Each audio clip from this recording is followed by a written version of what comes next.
Navodaya TV देख रहे समूह दर्शकों नूं सुखवीर सिंह चैना दी फतेह अर्ज। वाहिगुरू जी का खालसा वाहिगुरू जी की फतेह। हाजरां जी, अज तुहाडे नाल सिख कौम दी महान हस्ती जरनैलां दे जरनैल फखरे कौम कौम ए बाबा संत बाबा जरनैल सिंह भिंडरांवालियां दी बायोग्राफी लैके एक बेनती दोस्तों पहले ही तुहाडे सामने करदे हां कि एक हुंदा अतवादी ते दूसरा हुंदा बागी। अतवादी उसनूं कहा जांदा है जिहड़ा बगाने देश दे विचों आके किसी दूसरे देश दे विच अपनियां गतिविधियां करदा है, मनुखता दा घाण करदा है, लोकां ते जुल्म करदा है, लोकां दे हक दबाउंदा है, उसनूं कहंदे ने अतवादी।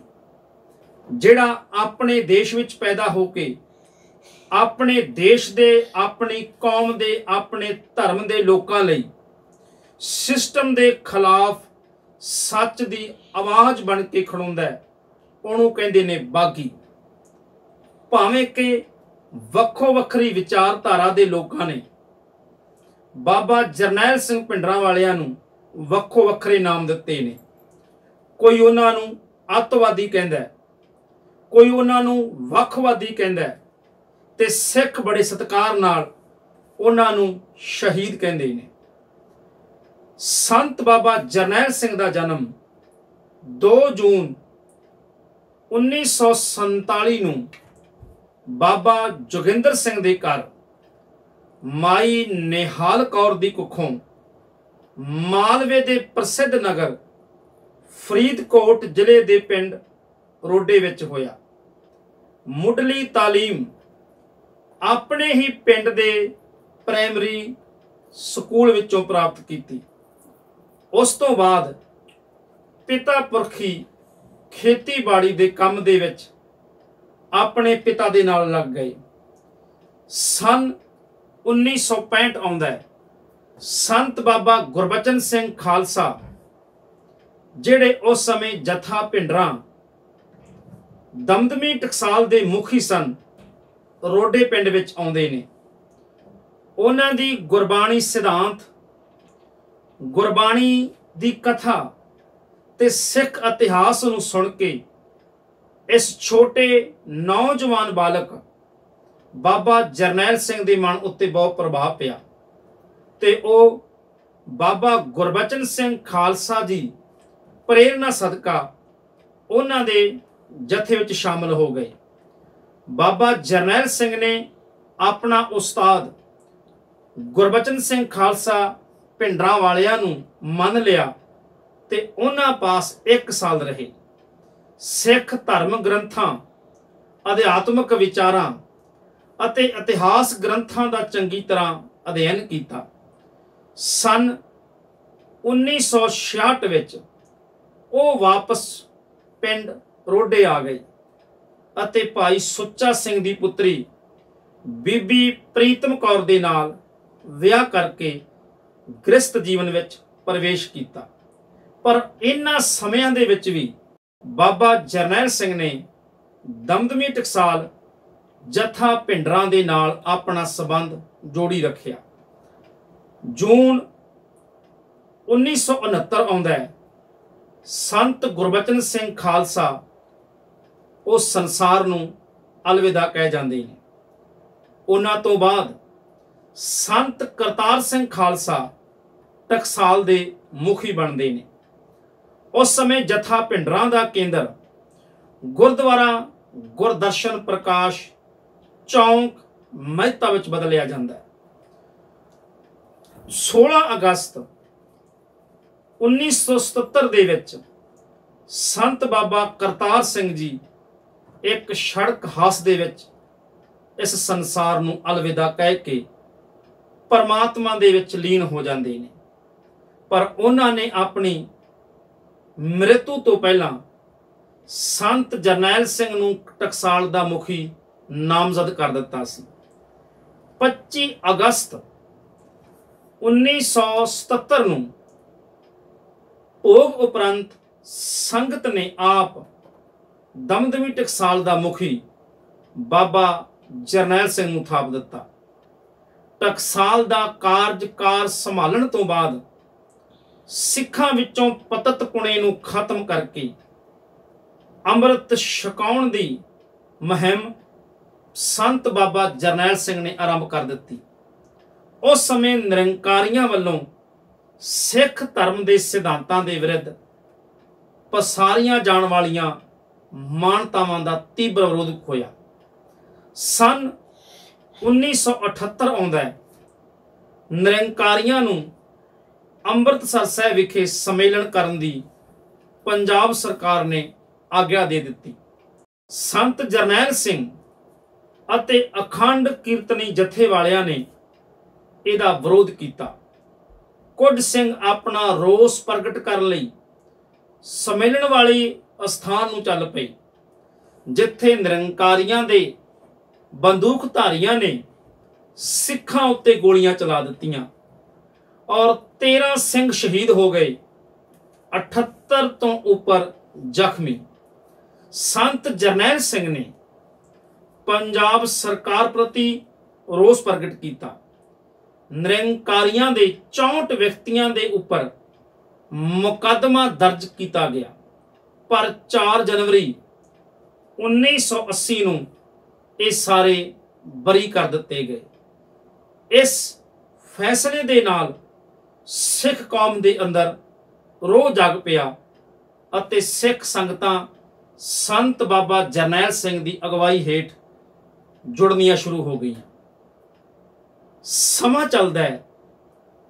9 ਸਤੰਬਰ 1981 ਵਿੱਚ ਹਿੰਦ ਕੇਸਰੀ ਸਮਾਚਾਰ ਪੱਤਰ ਦੇ ਮੁਖੀ ਲਾਲਾ ਜਗਤ ਨਰੈਣ ਉਹਨਾਂ ਦਾ ਕਤਲ ਹੋ ਜਾਂਦਾ ਹੈ। ਪੰਜਾਬ ਸਰਕਾਰ ਨੇ ਇਸ ਕਤਲ ਵਿੱਚ ਸੰਤ ਜਰਨੈਲ ਸਿੰਘ ਦਾ ਹੱਥ ਸਮਝ ਕੇ ਉਹਨਾਂ ਦੀ ਗ੍ਰਿਫਤਾਰੀ ਲਈ ਵਾਰੰਟ ਜਾਰੀ ਕਰ ਦਿੱਤੇ।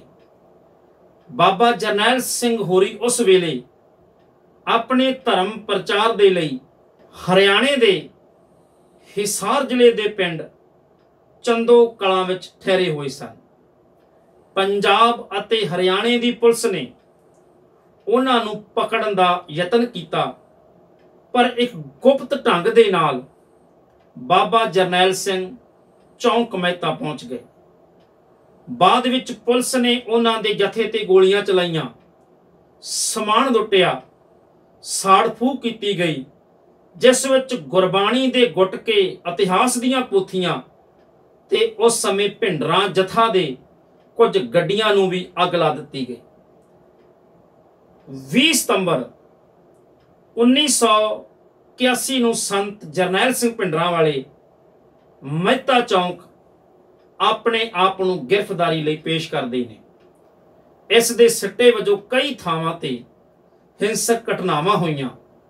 ਗਿਆਨੀ ਜ਼ੈਲ ਸਿੰਘ ਨੇ 14 ਅਕਤੂਬਰ 1981 ਨੂੰ ਲੋਕ ਸਭਾ ਦੇ ਵਿੱਚ ਸੰਤ ਜਰਨੈਲ ਸਿੰਘ ਨੂੰ ਨਿਰਦੋਸ਼ ਠਹਿਰਾ ਕੇ ਉਹਨਾਂ ਦੀ ਰਿਹਾਈ ਦੀ ਘੋਸ਼ਣਾ ਕਰ ਦਿੱਤੀ। ਇਸ ਰਿਹਾਈ ਨਾਲ ਸੰਤ ਭਿੰਡਰਾਂ ਵਾਲਿਆਂ ਦੀ ਮਾਨਤਾ ਤੇ ਪ੍ਰਸਿੱਧੀ ਅਸਮਾਨਾਂ ਨੂੰ ਛੂਹ ਗਈ। ਨੌਜਵਾਨ ਸਿੱਖ ਵਰਗ ਬਾਬਾ ਜਰਨੈਲ ਸਿੰਘ ਦੀ ਅਗਵਾਈ ਹੇਠ ਕੌਮ ਦਾ ਭਵਿੱਖ ਸੋਹਣਾ ਦੇਖਣ ਲੱਗ ਪਿਆ।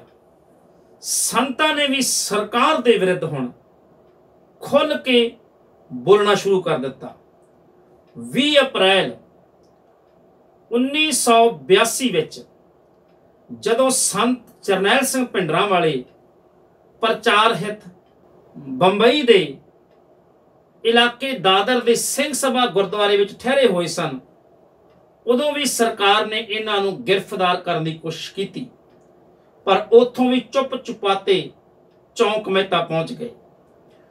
19 ਜੁਲਾਈ 1982 ਨੂੰ ਸਰਬ ਹਿੰਦ ਸਿੱਖ ਸਟੂਡੈਂਟ ਫੈਡਰੇਸ਼ਨ ਦੇ ਪ੍ਰਧਾਨ ਭਾਈ ਅਮਰੀਕ ਸਿੰਘ ਨੂੰ ਸਰਕਾਰ ਗ੍ਰਿਫਤਾਰ ਕਰਦੀ ਹੈ। ਅਗਲੇ ਦਿਨ ਹੀ ਟਕਸਾਲ ਦੇ ਪ੍ਰਮੁੱਖ ਸੰਯੋਜਕ ਬਾਬਾ ਠਾਰਾ ਸਿੰਘ ਨੂੰ ਗ੍ਰਿਫਤਾਰ ਕੀਤਾ ਜਾਂਦਾ ਹੈ। ਸੰਤਾਂ ਨੇ ਚੌਂਕ ਮਹਿਤਾ ਨੂੰ असुरक्षित समझ के 20 जुलाई ਨੂੰ दरबार साहब के परिसर ਵਿੱਚ गुरु नानक निवास अंदर अपना वासा कर लिया। 25 जुलाई ਨੂੰ अपने बंदियां की रिहाई लई मोर्चे की घोषणा कर दी। मार्च 1982 आउंदा है। बाबा जरनैल सिंह की धुम चारे पासे पै चुकी सी।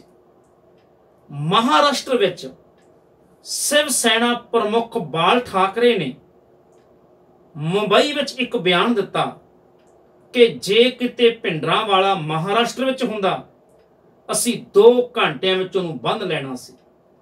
पता नहीं क्यों पंजाब सरकार गिदड़ा वर्गी बनी फिरदी है।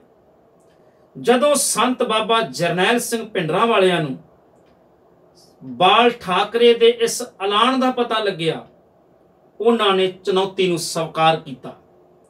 अपने जथे नूं नाल लैके मुंबई पहुंच गए। दादर दे गुरुद्वारे सिंह सभा जाके टिकाणा कर लिया।